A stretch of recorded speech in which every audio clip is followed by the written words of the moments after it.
Mesdames et messieurs, il fait son entrée pour la première fois en duo sur cette chaîne. Barnabé, bien sûr. Bonjour, alors comment ça, Barnabé? Tu es un mannequin en plastique, tu ne peux pas répondre. Et oui, bien sûr, c'était ça la vanne.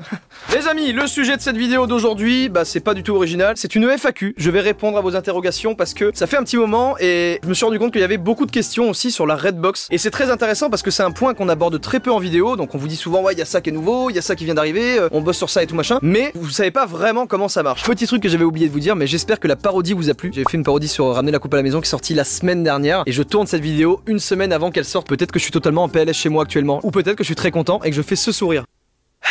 Bref, j'espère que la parodie vous a plu. On reprend tout de suite sur la vidéo. Désolé pour la petite aparté. Quel avenir réserves-tu à la chaîne et à nous? Pour vous, j'ai contacté une médium qui m'a dit que ça allait bien se passer. Lol, allez, on rigole, c'est l'humour. Non, plus sérieusement, c'est très vaste comme question. Je pense pas avoir une vision très loin de la chaîne. En vrai, je me dis de plus en plus de vivre ma vie sur YouTube au jour le jour. Du coup, je peux pas vraiment dire qu'est-ce qui va se passer. On kiffe ensemble, vous kiffez mes vidéos, ceux qui kiffent pas, et bah, il y a plein d'autres créateurs, c'est génial. Et ceux qui kiffent et qui veulent rentrer dans le délire, écoutez, vous êtes le bienvenu le plus longtemps possible. Voilà. Putain, c'est bon ce que je viens de dire. Tu voulais faire quoi comme métier étant petit? Eh ben, je voulais être pompier, comme mon père. Sauf que bah, il m'a raconté ses interventions. Et j'ai dit bah non, en fait, j'ai plus envie d'être pompier. C'est un métier qui est extrêmement difficile, mon père fait ça depuis 40 ans. Pourquoi je m'égare là-dessus, je sais pas, mais je voulais faire pompier. Voilà. Est-ce que le domaine créer sa marque de vêtements t'intéresse ou pas du tout? Je pense pas, parce que j'ai envie de me concentrer plus sur ma chaîne et j'ai simplement envie encore une fois, kiffer mon aventure YouTube. Très sincèrement, j'ai pas les épaules assez solides pour me lancer dans une marque de vêtements. Je pense que créer une marque, pour moi, serait plus un frein à ma créativité. Et puis finalement, bah, j'ai pas forcément envie en fait. Tu leur fais quoi aux gens qui t'appellent encore YouTunes? Écoute, je vais t'expliquer ça via Barnabé. Barnabé est ici un abonné qui m'appelle YouTunes. Il lui faut ses bras. Cette mise en scène. Alors faut savoir que je dis bonjour aux abonnés comme ça à chaque fois. Salut mec. Écoutez, appelez-moi YouTunes, appelez-moi Marmelade. Tant que tu es respectueux, tu peux m'appeler comme tu veux. C'est sûr que si tu viens me voir et que tu me dis « Eh, ta mère la pute !» Bah là, c'est chaud. Je vais éviter le conflit, qu'on soit bien d'accord. En vrai, ça me fout la mort, mais... Pensez-vous accueillir une youtubeuse à la Redbox? Question à laquelle je voulais absolument répondre parce que je trouve ça très important. Il y a des youtubeuses super intéressantes. Je vous dis des mots comme ça, mais il y a Glamouze qui est très drôle. Il y a Sophie Rich que j'aime beaucoup. Des petites youtubeuses même beauté que ma copine regarde et tout. Bah j'apprécie de ouf. Il y a des vrais putains de talents chez les femmes, mais vraiment. Je serais ravi d'avoir même plusieurs youtubeuses à la Redbox. Ce serait génial, vraiment. À quand des morceaux ou des remixes plus rock, metal? Tu fais beaucoup électro, rap, hip-hop. Ça serait intéressant de te voir essayer ce style musical. Il y a des questions comme ça où je me dis qu'est-ce que vous attendez de moi? Il y en a certains qui attendent de moi que je représente tous les styles musicaux, que je fasse de la country, que je fasse de la je sais pas. Mais non les gars, en fait, mon délire c'est ça, mon délire c'est d'être moi. Donc si demain j'ai envie de faire de l'électro et si le lendemain j'ai envie de faire du hip-hop, c'est moi et bah c'est tout. Je dis pas que je ferai jamais de rock metal, mais c'est pas un style qui m'attire particulièrement. J'aime bien, j'écoute de tout. Là cette question résonne un petit peu comme vu que tu parles de musique tout le temps, tu pourrais faire du rock. Mais en vrai, il y a un autre gars qui va me dire vu que tu fais de la musique électro, tu pourrais faire du hardcore. Bah non, en fait je fais ce que j'ai envie de faire. Non mais oh, vous êtes des malades ou quoi? Là j'ai craqué. Le lieu le plus insolite où tu aies fait l'amour, est-ce que ça vous intéresse vraiment? J'entends une petite voix dans les commentaires qui dit oui, donc je vais vous le dire. Je suis pas un ouf niveau sexualité, je suis plus un mec conventionnel quand même. Ça doit être un truc style ascenseur ou des trucs comme ça. Putain, c'est vraiment triste comme je le dis. Que signifient tes tatouages emoji rock'n'roll ainsi que emoji? Surtout celui-là. Putain, ces bras d'athlète, c'est faux. C'est des bras totalement remplis d'eau et de graisse. Mon frère est tatoueur et c'est lui qui m'a tatoué ça. Ce que je voulais représenter ici, c'est tout bête. C'est une montre, en fait, une montre à gousset qui représente le temps qui passe. Le temps, c'est quelque chose de très intéressant parce que c'est le seul truc qu'on peut pas compresser. C'est-à-dire qu'on a dans une journée 24 heures et dans ces 24 heures, il faut faire rentrer tout ce qu'on veut faire. Donc je trouve le temps fascinant. Voilà. Est-ce qu'on est parti dans un débat philosophique? C'est fort possible. Mais si j'enlève mes lunettes, j'aurais certainement dit ça. Eh, c'est joli, c'est pour ça que je l'ai fait. C'est les montres là, comme à l'époque des anciennement. La vie de ma mère. T'es marre, frère. Alors qu'en remettant mes lunettes, c'est vraiment une inspiration sur le temps. Je me suis dit que c'est quelque chose d'incompressible. À quel moment tu pouvais réfléchir à ça quoi? Sorry, it's not for me. Bref, il y a la rose pour le côté old school parce que c'est le style préféré de mon frère et la lune qui est là parce que j'ai toujours été attiré par la lune. Voilà, j'adore tout ce qui est espace, spatial, etc. Oui. Salut. Alors, mais qu'as-tu fait à Barnabé? Je crois qu'on vient de perdre Barnabé. On lui a éclaté le cerveau.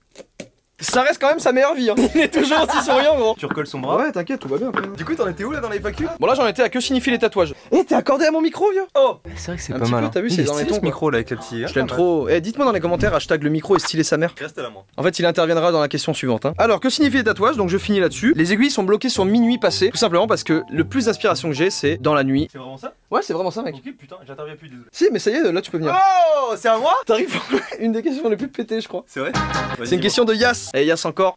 Représente. Salut Jordan, montre l'avancée de ta calvitie en direct. Je veux une levée de cheveux réglementaire et contrôlée par un huissier de justice. On l'a fait en même temps? C'est moi l'huissier, après c'est toi l'huissier. Ok vas-y, je peux être honnête avec vous. Je pense pas avoir une calvitie, enfin je sais pas trop, tu vas juger par toi-même. Gros 100% t'as pas calvitie. Je vais te montrer un truc et tu vas être choqué, regarde. T'as collé ça avec du Loctite? Et du coup, pour la calvitie, Mec, j'ai jamais vu un crâne aussi soyeux et parfait. Ça sort de l'usine quoi. tu peux la prendre en LLD quoi. Ah là tu peux totalement la prendre en LLD. Est-ce que je peux avoir les lunettes de Lucier? Allez c'est parti. C'est parti, est-ce que tu peux te mettre voilà, dans cette situation là? Sur une échelle de 1 à 10, ton taux de calvitie? Franchement, je dirais 7-8 sur 10. T'es bien. Il y a 2 points qui se sont barrés là? Je sais pas, en fait, je me rends pas compte. Et au pire, Yas, tu juges dans les commentaires. Voilà, exactement. Je te laisse dire ton échelle de 1 à 10 là-dessus sur la calvitie. C'est la chèvre naine de la Redbox qui envoie ça. C'est un vrai compte qui existe. Petit teaser mon arrivée pour les gens qui m'attendent impatiemment. 2 choses là-dessus. La vidéo Mastu est sortie avant moi et j'en ai déjà parlé dans la vidéo de Mastu. En gros, la chèvre naine, pour être tout à fait transparent et honnête, je pense que ça aurait dû rester une vanne. Le temps est passé en fait, on n'en a pas reparlé forcément. Aujourd'hui, bah, je me dis que c'est pas une bonne idée. 2019, l'année de la sincérité. Et alors là, je vois déjà les gens s'alarmer en disant quoi? Vous nous avez teasé pendant une putain d'année, bande de chiens!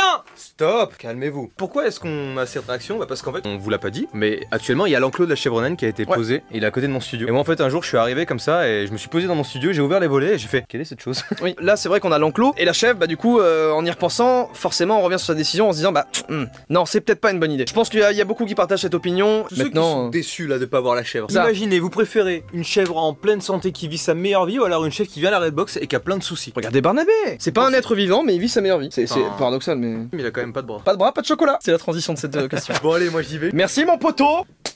Bang. C'est vraiment pas un truc officiel, putain, ce serait triste, c'est un truc officiel. À quand un concours d'anecdotes avec McFly et Raphaël Carlier? Je vous dis, année de la sincérité, j'ai totalement choisi cette question. Parce qu'en vrai, il y a eu 48 j'aime, donc je me dis, putain, ça veut dire que les gens veulent quand même que ça se fasse. Et ben écoutez, je serais ravi de le faire parce que je pense que je peux être un bon candidat pour ce genre de challenge. Par exemple, je vous raconte une anecdote qui s'est passée hier. Je rentre chez moi en voiture, je m'arrête sur la place de parking, je descends, quelqu'un avait mis une énorme merde dans ma boîte aux lettres avec un mot en disant arrête tes vidéos. Est-ce que cette anecdote était vraie ou fausse? Alors? Hein les petits malins? C'était faux. Pourquoi as-tu commencé YouTube? Comment as-tu rencontré Mastu, Amixem, etc. Si j'ai commencé YouTube, c'est pour faire la même chose que je vous ai dit dans cette vidéo, c'est-à-dire kiffer. Je le répète ça assez souvent, mais c'était dans une période où j'étais pas du tout bien dans ma vie, où j'avais un taf de merde. Ça faisait 4 ans que j'avais arrêté les cours pour ne rien faire. J'ai voulu commencer YouTube pour tester une nouvelle aventure. Ça m'avait toujours un petit peu attiré ce milieu-là. Et comment j'ai rencontré Mastu et Amixem? Et ben ça s'est fait un petit peu naturellement en fait. J'avais fait un remix pour Amixem, Amixem m'en a parlé, de fil en aiguille on a discuté, puis il a rencontré Mastu, puis on s'est rencontrés, etc. Ouais, ça a été assez naturel comme rencontre. Quel membre de la Redbox préfères-tu? Pour être tout à fait honnête, je préfère l'aile droite de la Redbox parce que l'aile gauche, il y a moins de studios, il y a moins de trucs à faire. Allez, on rigole, hein? Non, allez, j'en peux plus. As-tu un projet musical prochainement, album par exemple? J'en ai. Quand vous voyez une vidéo de 10 à 15 minutes sur ma chaîne tous les dimanches, il faut penser que tout le reste de la semaine, en fait, je suis là. Et je suis assis, en train de travailler de la musique, en train de trouver des idées, en train de trouver de l'inspiration. Ça va venir certainement, c'est au stade de projet. Si ça se fait, ça se fait. Si ça se fait pas, ça ne se fera pas. Voilà! Non mais oh! Ils vont pas commencer à pousser les retranchements dans les orties là? Un artiste avec lequel tu aimerais collaborer, mais avec qui ce n'est pas possible, du style trop connu ou décédé. Ce serait plutôt dans le délire trop connu, parce que faire un petit feat avec Elvis Presley, on va dire que c'est chaud quand même. En tout cas, en ce moment, j'ai très envie de rencontrer Diplo, parce que je trouve qu'il a un côté très futuriste dans ses instrus, très visionnaire. Il est dans un délire en fait en mélangeant hip-hop, future bass, ce genre de style-là, un peu électro, house et tout. Et j'adore ce mec. Il a fait un dernier feat avec Niska il y a pas longtemps que je trouve terrible. Du coup, ce serait certainement en ce moment Diplo. Bonjour Jordan, que penses-tu de la critique sur YouTube? Selon toi, est-elle trop agressive envers les youtubeurs visés? C'est un énorme point que tu soulèves là, en vrai. La critique sur YouTube, il y en a et il y en aura toujours. Il faut bien se mettre ça en tête. Il y en a peut-être qui sont trop agressives, il y en a peut-être qui sont dits avec des mots qui peuvent blesser, etc. Mais je ne suis personne pour dire non, il faut pas qu'il y ait de critique sur YouTube. L'essence même de la plateforme, c'est la liberté d'expression et c'est de pouvoir qu'un petit gars comme moi qui vient de Grenoble puisse s'exprimer et faire des vidéos. Si ça reste objectif et critique, ouais, ok, y a pas de souci. C'est là que je vais faire la transition un petit peu avec le fonctionnement de la Redbox. Il faut savoir que assez souvent, on remarque dans les commentaires qu'il y a des gens qui ne savent pas faire la différence entre des personnes et la Redbox. La Redbox, c'est un lieu où on vient qui appartient à Maxime, où on loue des studios. Voilà, en gros, on loue la pièce et puis on travaille à l'intérieur. Il y a beaucoup trop de gens qui confondent Redbox et chaque individu en fait de la Redbox. Ce qu'il faut pas oublier, c'est que avant d'être un groupe tous ensemble et qu'ils faisons tout ensemble, on est chaque personne à travailler au même endroit. Ça veut pas dire qu'on est constamment les uns sur les autres, etc. Il y a aussi un problème sur les OP. Il y a beaucoup de gens qui pensent que on fait plein d'OP, qu'on est blindé, que chacun d'entre nous a des villas de partout et tout, que ce studio, je l'ai claqué comme ça et puis qu'il y a pas de problème. Dans la rue, on m'interpelle et on me dit, hey, ça doit bien gagner la Redbox, hein? Bah non, la Redbox ne gagne pas d'argent en fait. Chacun sur sa chaîne fait ses OP. C'est important que vous le sachiez parce qu'il y a des gens qui sont totalement à côté de la plaque. On est plusieurs youtubeurs dans un endroit, dans un lieu de création. C'est très Très important de retenir ça. Donc voilà pour cette question, désolé, elle était très longue, mais c'était très important, je pense, de mettre tout ça à plat. On passe à la prochaine. Dans la bonne humeur! Pourquoi avoir décidé de faire partie du projet Redbox? Ça aussi, c'est une question qui est pas mal revenue, et ça m'étonne en vrai, parce que on l'a plus ou moins déjà dit. Pour être très rapide là-dessus, si j'ai rejoint le projet Redbox, c'est parce que c'était quelque chose qui me plaisait, tout simplement. Le fait de se réunir à plusieurs dans un espace de création, tout en gardant notre indépendance et pouvoir faire des feats ensemble, l'idée est vraiment cool. Quand on est youtubeur, on se sent assez seul. Je vous le dis, hein, c'est un truc que peu personne aborde. Et moi, je me souviens quand j'étais à Grenoble, j'étais content de faire mes délires et tout, mais une fois que la caméra était coupée, je savais pas trop à qui parler parce que mes potes ils sont pas sur YouTube, ma famille non plus, donc ils comprennent pas trop. Et du coup, quand tu parles de ce sujet-là, c'est un peu osef pour les gens. Je me plains pas du tout, absolument pas, au contraire. Je suis très content parce que je vis de ma passion et c'est une putain de chance que la vie me donne, vraiment. Y a pas beaucoup de gens qui font le même métier que toi autour de toi en gros. Ce projet de la Redbox était là pour dire on va être ensemble et on va pouvoir se parler de nos inquiétudes, on va pouvoir se rassurer, se remonter ensemble, dire toi c'est mieux si tu parles là-dessus ou quoi machin. C'est totalement pour ça que j'ai voulu faire partie de la Redbox.